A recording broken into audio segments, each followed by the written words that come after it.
an elite private prep school in New England, is plagued by scandal. The first thing he said was, take off all your clothes and get in the whirlpool. I didn't know I could say no. Who am I going to say no to? He got on top of me. This was not part of his job. People didn't realize that that might just be the tip of the iceberg of his behavior. The school didn't report to anybody. It's unforgivable. And the cover-up endures for decades. These people move on to other schools and continue to abuse new victims. I thought, I gotta tell somebody, because this guy has been doing this to lots of other people.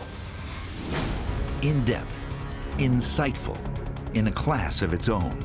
It's America's leading journal, Vanity Fair. Contributing editor Benjamin Wallace uncovers St. George's hidden dragons.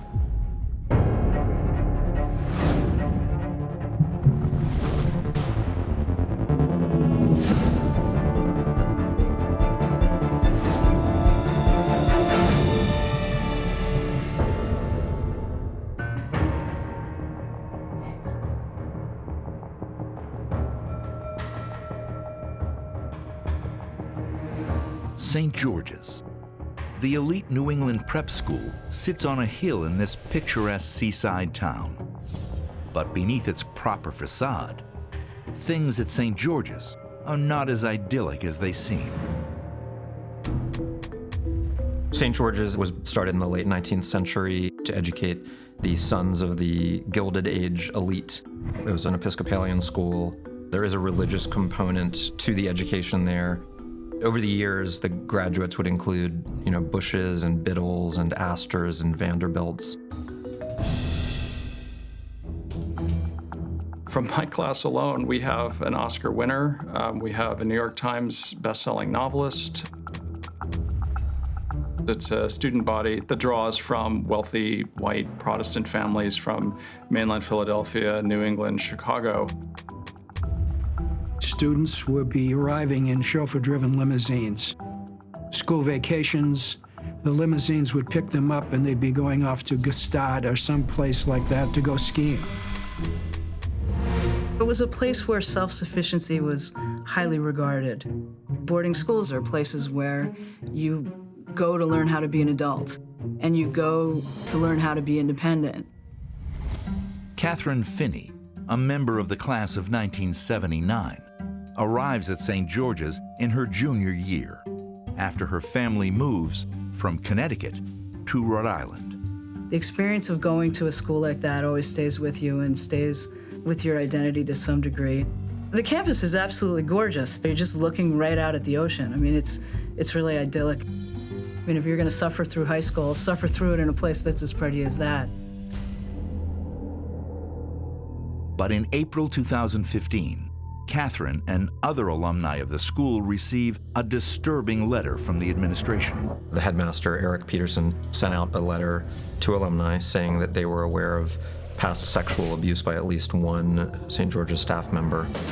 In this letter, he also said that they had hired an independent investigator to undertake a full inquiry into the scope of abuse that might have happened at St. George's.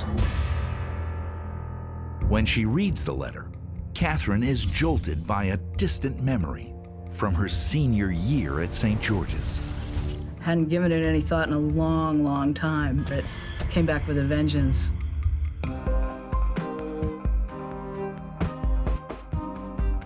Catherine was a typical young girl, one who got involved in athletics. Field hockey, ice hockey, and lacrosse were the primary things I played. During her senior year, Catherine sprains her ankle during a field hockey game. I was told to go see Al Gibbs. He was the athletic trainer at St. George's School. He had a constant presence on campus. He would be standing on the sidelines as we were playing games. He was Gibbsy. Al Gibbs came to the school full-time in 1973. He was in his 60s. He had a gruff demeanor. He was a Navy vet. Even though the school turned co-ed 6 years earlier, there are few facilities for female athletes. When girls started attending St. George's, there was no girls' locker room. They had to change for sports in their dorm rooms. And if they had an injury and they went to see Al Gibbs, they had to go through the boys' locker room to get to his athletic training room. His training room was a fairly small room at the end of the locker room. There was one of these, whirlpool training tubs in the middle of the room. The first thing he said was, take off all your clothes and get in the whirlpool. That made me think, why would I need to do that? It was, my ankle. But Al Gibbs was the trainer, and Al Gibbs presented himself as sort of this, medical authority kind of guy. And he was on the level of a teacher. I negotiated a pair of shorts out of him so that I wouldn't be totally naked in the whirlpool. I got in the whirlpool, and he said, I'm gonna put this heat lamp kind of above you so that you stay warm in the whirlpool. I'm gonna cover your eyes so that this heat lamp doesn't burn your eyes. I think there was part of me that was already on high alert. My eyes are covered, and what am I doing, and what is he doing? And yeah, it was definitely not a comfortable environment. Catherine remains in the whirlpool for about 15 minutes when Gibbs instructs her to get out. But she has no way to cover her partially naked body. He had this conversation that he was going to show me how to properly dry my breasts for long-term preservation of breast tissue. So he gave me the hands-on proper breast drying technique. And while he was doing that, he was appraising my body. By that time, I think I was probably already so far gone emotionally because it was just so, I don't know what, appalling. Mortifying probably would be the right word. I don't remember leaving that office. I just know that at some point, I thought, I'm never setting foot in that office again. I never confronted Al Gibbs about it. I didn't tell anyone. And Catherine is not the only prep school student to harbor such harrowing memories. St. George's is not the only school that this has happened in. We have heard from dozens of other schools. In May 2016, it was revealed that at least 67 private schools in New England have faced accusations that staffers sexually abused or harassed more than 200 students. Private schools, I think, have the added barrier of being very reputation focused. I think people are probably more reluctant even to come forward when what they have to say is so at odds with the images of these places. When Catherine receives the letter from the school revealing the recent allegations of abuse, she reaches out to some old friends. Catherine Finney went to have lunch with a bunch of friends from St. George's. They all started telling about their own experiences with Gibbs, and she realized for the first time that she wasn't the only one this had happened to. I was really shocked, 35 years later, to find out that other people who were and are some of my closest friends went through the same kind of experience, and we didn't say anything to each other. These were girls who experienced everything from massages to being asked to undress to having their breasts fondled. And Gibbs took photographs in some instances. They would put a towel over their eyes so they couldn't see what he was doing, but sometimes they would hear clicks or see kind of the flash of a light. At first, Catherine doesn't believe her one-time experience with Gibbs is a story worth reporting to the school's investigator. I really didn't want to be involved. I don't really know what my story is going to add. And then, as the numbers grew and the stories came out, I had an inner reaction that was much stronger than I would have expected. Trauma's trauma, and once is enough. Catherine and her friends join an ever-growing group of survivors, recalling their experiences of sexual abuse. Was Gibbs the only one? Or were there other possible predators on the staff of the exclusive St. George's School?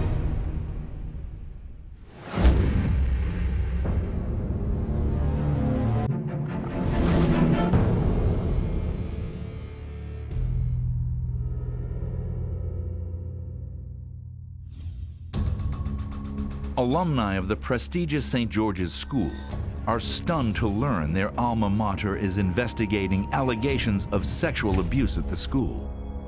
Some fear the elite prep school may have a history of systemic abuse.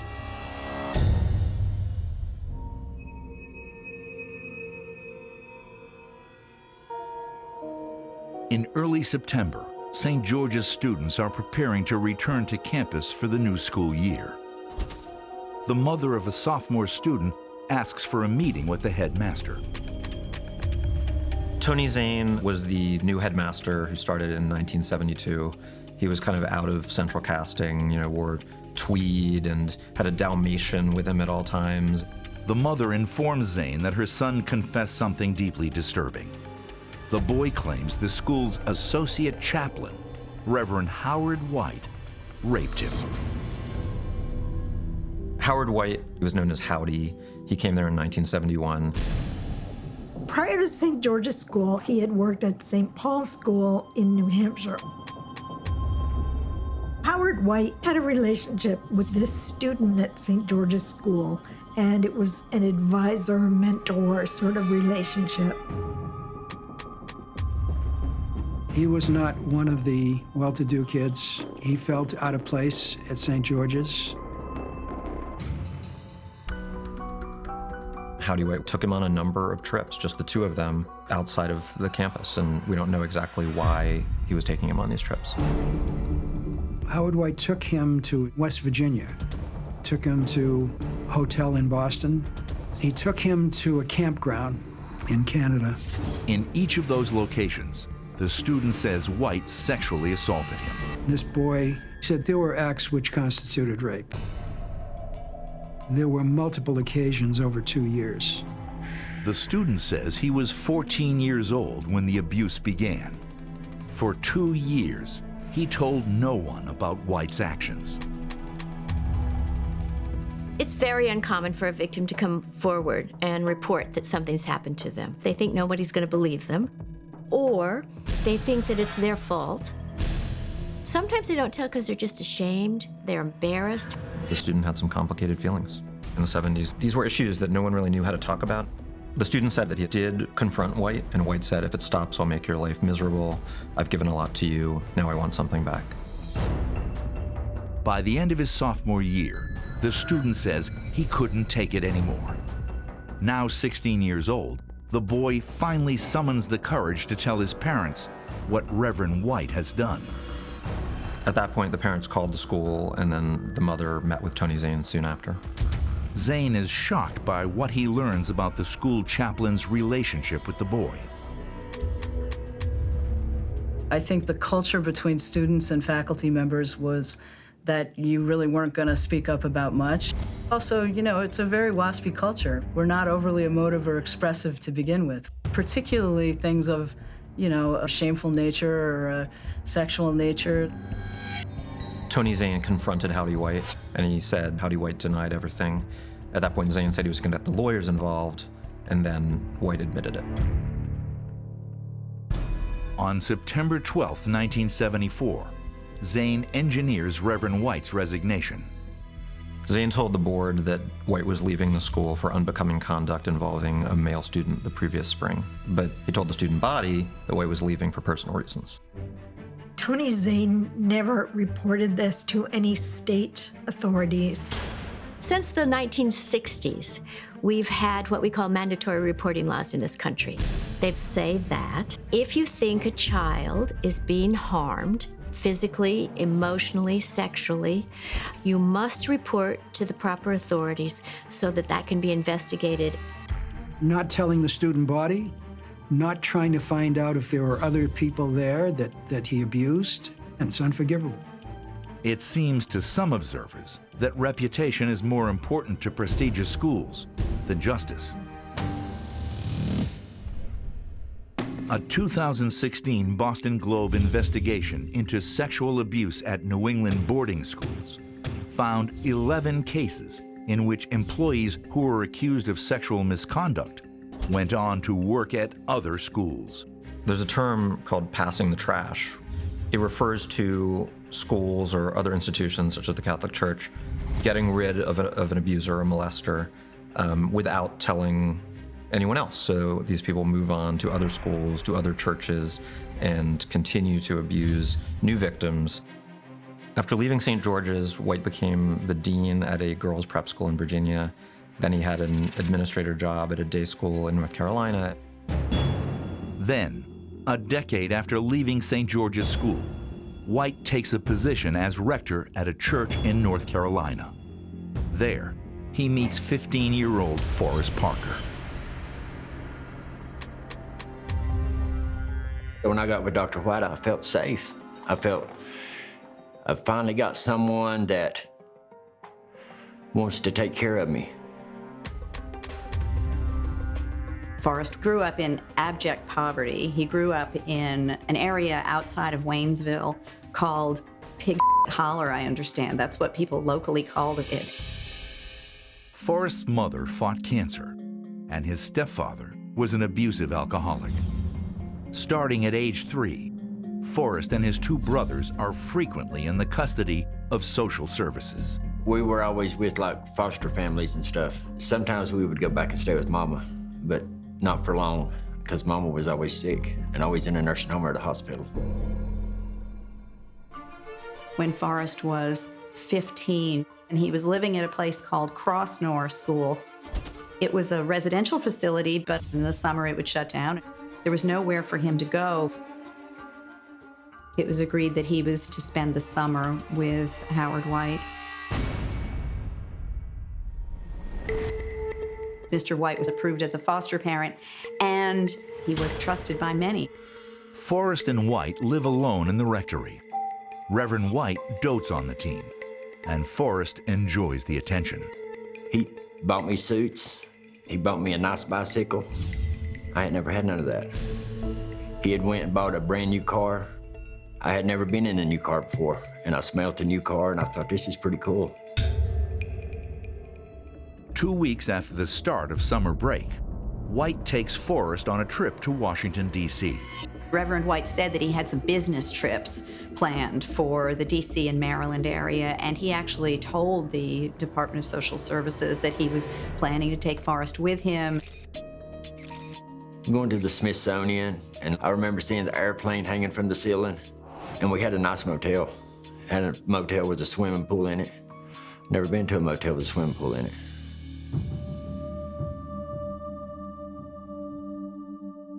Later that night, Forrest says he settled into his motel bed.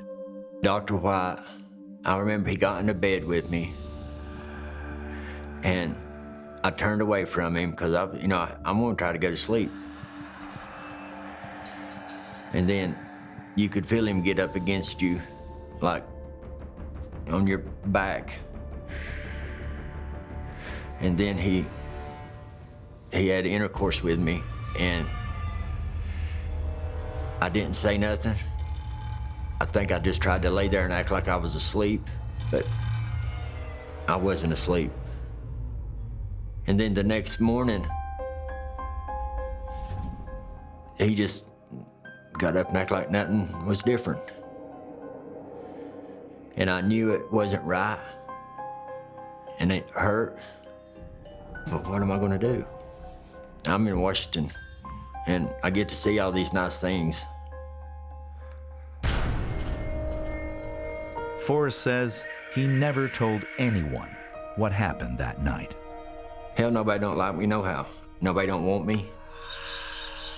And plus, he's showing me things, and I've got a brand new bicycle. I've got these nice clothes, and all I know to do is just not say nothing.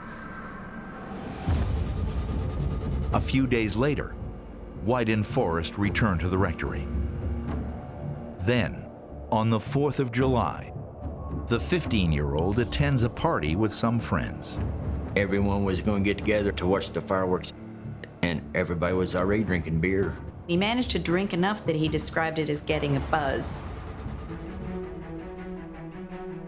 When Forrest returned home that night, he says Reverend White was waiting up for him. He sees that Forrest has been drinking. He told me, he said, well, why don't you just sleep in my bed tonight? And I didn't know I could say no. because I figured if I said no, he was going to kick me out.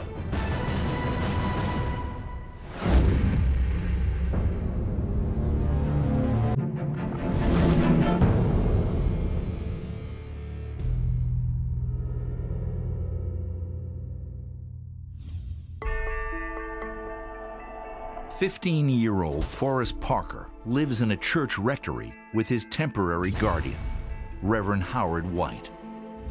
He has no idea that a decade earlier, White was dismissed as the chaplain at the prestigious St. George's School for what the administration called unbecoming conduct involving a student.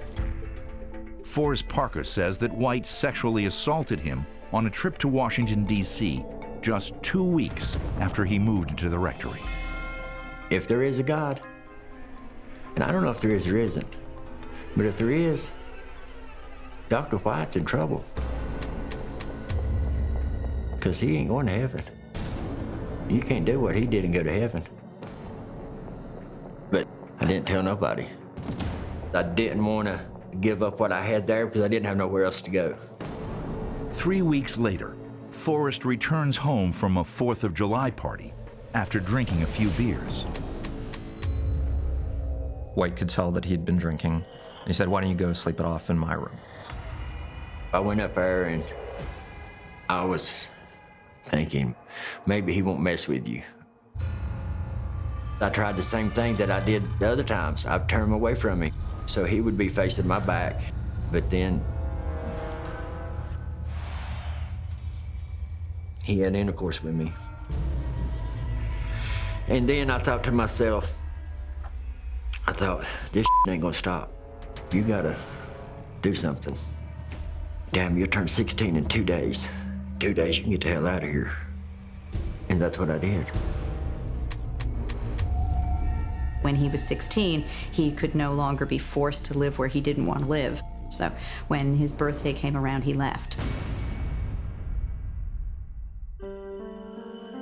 Forrest tells no one about White's alleged abuse until 2016, when he reads an article in a North Carolina paper about allegations against White at St. George's School, where White had worked.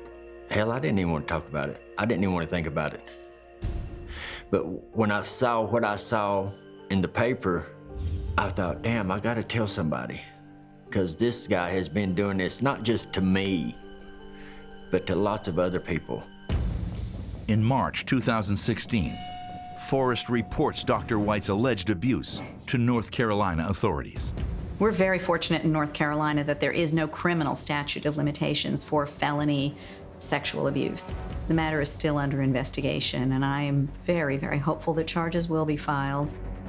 In October 2016, the Episcopal Church removes 75-year-old Howard White from the priesthood. He had served as a religious leader for 50 years. They did a full investigation, and they determined that this man does not belong in the priesthood. That's a pretty strong statement, pretty strong action to take. Everything that happened to me could have been avoided had these other people, whoever it may be, did what they were supposed to have done. It could have all been avoided. Reverend Howard White moved from job to job with ease, leaving victims in his wake. When he was terminated by St. George's School in 1974, the accusations were never passed on to potential employers. White is just one of 6 former St. George's employees who have been named as alleged sexual abusers. We're likely to find more predators among teachers who spend time with kids outside of a classroom. So somebody who's a coach, somebody who's in drama, somebody who's in music. These are people who have access to kids, and their boundaries start to blur.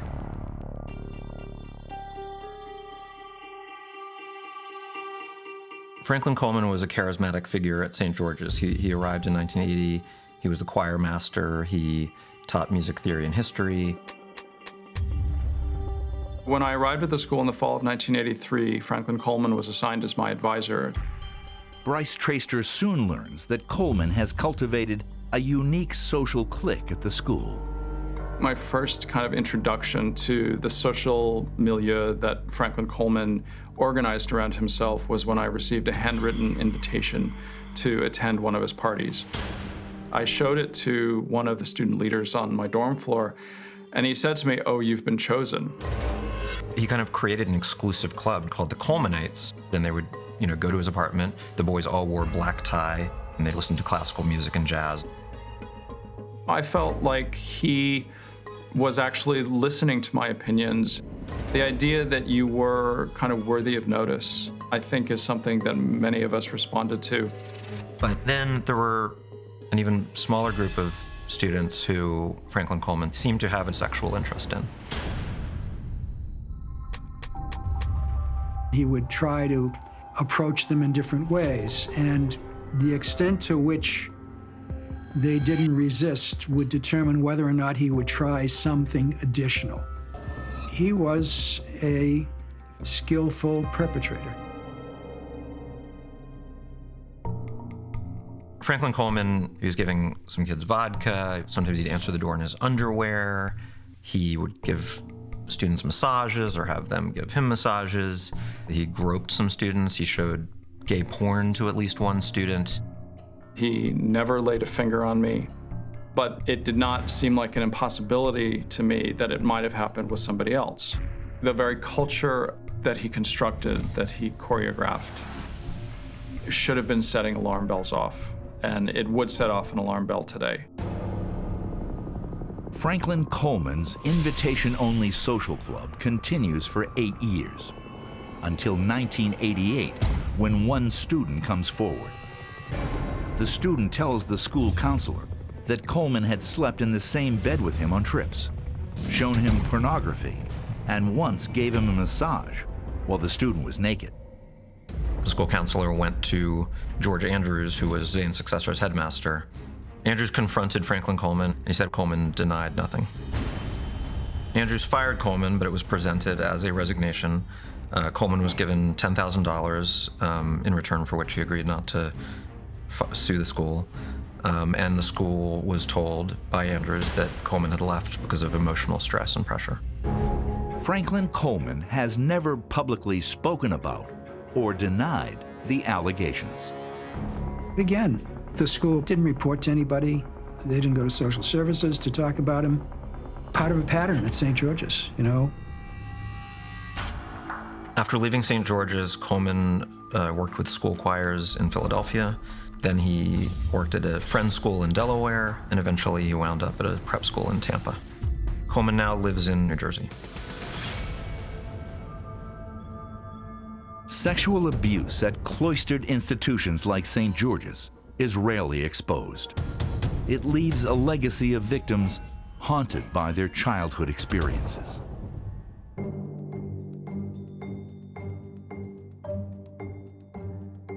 Two months before her 16th birthday, Winnie Ferrar's family drops her off at the school her parents had always dreamed of sending her. I'm from New Canaan, Connecticut. I was in public school, and from there I went to St. George's. I was in the only second class of girls to be there. There were 300 boys, and in my class there were 40 girls. The teachers who'd been there a long time made it clear to them that they didn't like the fact that there were women there. Said to them, this is a boys' school that happened to have some girls in it. I came in as a 10th grader. I think coming in as a sophomore, it was difficult because you didn't come in with the first class. I had a really hard time fitting in, but I was a pretty good athlete. I played basketball in the winter, but field hockey and lacrosse were my main sports that I played. I really enjoyed sports. It was a comfort zone for me, and I felt really accepted in that environment. In the fall, playing field hockey, I had a fair amount of discomfort in my legs. My shin splints actually were really problematic.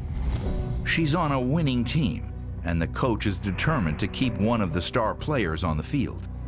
The coach sends Winnie to the school's athletic trainer, Al Gibbs. It seemed like a reasonable place to be going. He was the go-to person that would keep you playing your sports, and he was friendly. Friendly Al Gibbs would affect Winnie's life in ways she could never imagine.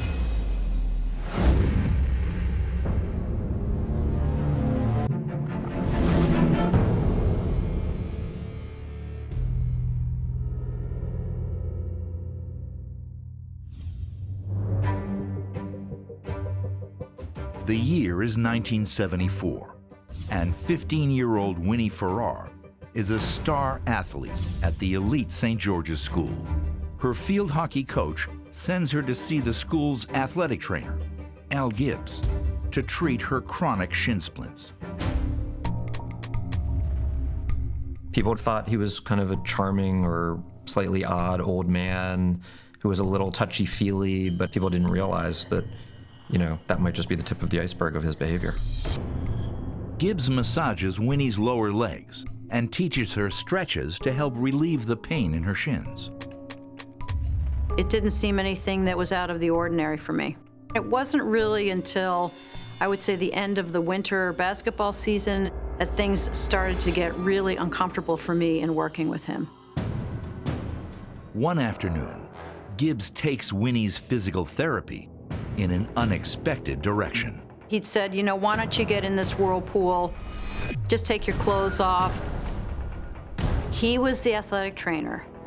I was a student, and if I wanted to play sports, I needed to follow what this person in power was telling me to do. So if he needed me to remove my clothes for the whirlpool, that's what I did. I think that Gibbs, like many people who are sexual perpetrators, their behaviors escalate as they come to understand that they can do things and there are no consequences for doing those things. I would spend time in that whirlpool, get out, it would seem appropriate. But then he tried to kiss me on the mouth. He forced himself on me. It was completely inappropriate and scary. And I really thought, something is wrong with this picture. Winnie rebuffs the trainer's advances, but she says Gibbs warned her not to tell anyone what happened in his office. He implied that if I said really anything, that he was going to have me off the sports teams. And for me, that was devastating. I already was having a difficult time socially at school, and sports was my safety place. That was my place where I felt most comfortable. So I was going to do what it was going to take to play sports. I just thought, I'm just going to stay quiet about it and ignore it. Gibbs was a decorated Navy veteran. He wore a medical patch on his jacket. So these girls looked at him as an authority figure. There weren't a lot of female teachers to whom the girls could turn. This was a male-dominated society. Gibbs was part of this male culture in which anything the guys did was pretty much okay. Anything the girls did, they would be told that they were acting inappropriately. Winnie, an all-star athlete, continues to play field hockey and lacrosse in her sophomore and junior years. Gibbs continues to molest Winnie. I didn't tell my coach. I didn't have a context to be able to see that I really should tell an adult that something was going on. In the fall of her senior year, Winnie is seriously injured during field hockey practice. I was 17. I had stepped on a field hockey ball while running, and I had snapped my ankle. Winnie's coach, once again, sends her to see Gibbs. He said, get on the table, and then he got on top of me. And he pinned me down by my right wrist. I realized this was not part of his job. And he was, in fact, trying to sexually assault me.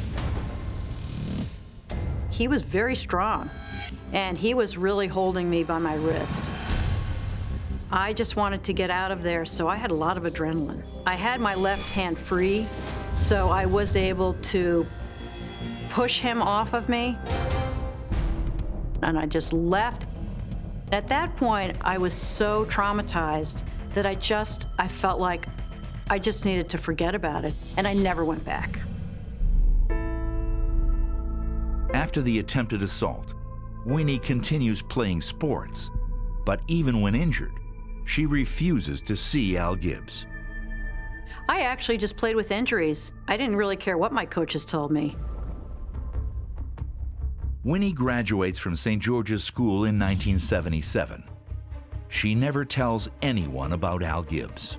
I never thought of going to the headmaster about this. I felt like this was my own issue that I had to deal with by myself. I never said anything to anyone else. I was too scared. I was too scared. You're away from home. In a lot of ways, they're expecting you to be an adult. I was an adult. I was a kid. Protected by the silence, Al Gibbs continues to assault girls at St. George's School until finally, victims start to speak up.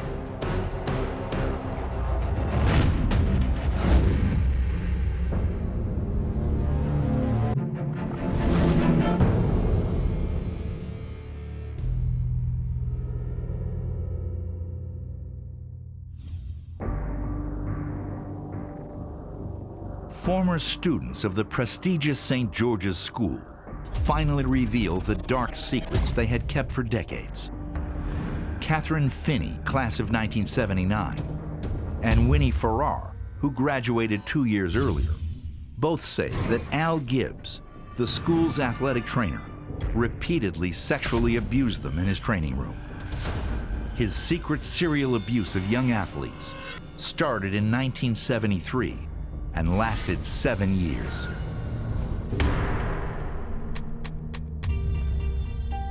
In 1980, Gibbs abused a girl. She said to me she went to the headmaster to report this. The headmaster then interviewed a number of other girls and learned there was this pattern with Gibbs. Then he fired him. Headmaster Tony Zane announces Gibbs' departure at a school assembly, where he tells everyone Gibbs is leaving for medical reasons.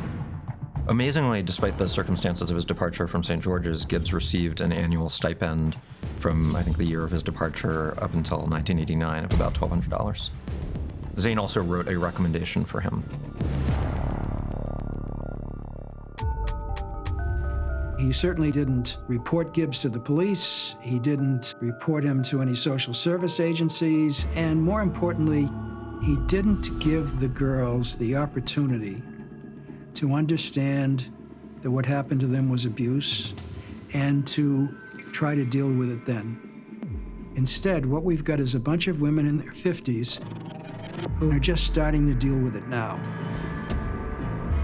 After she graduates from high school, Winnie represses the memories of the assaults. But 30 years later, when she receives a letter from the school in April 2015, her memories come flooding back. The school is opening a sexual misconduct investigation centered around former employees. I had fury. I was so mad at Gibbs. I was so mad at the situation. It's hard to talk about this because there's probably other things that happened that I don't remember, and maybe it's okay not to remember. In September 2016, a comprehensive investigation is made public. What it reveals sends shockwaves throughout the school and alumni community. It was hundreds of pages long. It documented that there were 61 victims between 1970 and 1989, and that there were at least 6 faculty or staff who had committed abuse against students. One employee in particular stands out. More than half of the victims say they were sexually assaulted by Al Gibbs. I was amazed at the numbers. I mean, people had to come forward And there may be lots of people who didn't. You never know the full extent. There are people who'll go to their graves without telling the full story. Al Gibbs continued to maintain his innocence during his time at St. George's and never spoke publicly about the allegations. He died in 1996.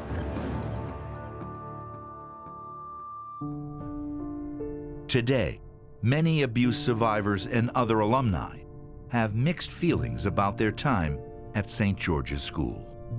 These are schools where parents were sending their kids to be taken care of, to form their characters and their identities, and that's where the worst thing that's ever happened to them happened. It's not a one-sided picture for me. I got a wonderful education at St. George's, and it's served me well ever since. And I made friends there that I have to this day. Of course I thought it was the elite protecting its own. And I think the school had a reputation to uphold. I mean, I understand why maybe good people, otherwise decent people, didn't make the right call. But there was still a commitment on the school's part to enable justice to happen for these students rather than spend years and years and years preventing that from happening for the good of the school. How can we make this stop? The first most important thing is to understand that the primary obligation is to the students. The most important people in the story are the survivors. It's not the school. I'm one of the lucky ones. How many people have been through something similar to what I've been through that haven't made it to the point to where they're able to tell their story? So I feel as if it's my responsibility to let other people know that it's not right.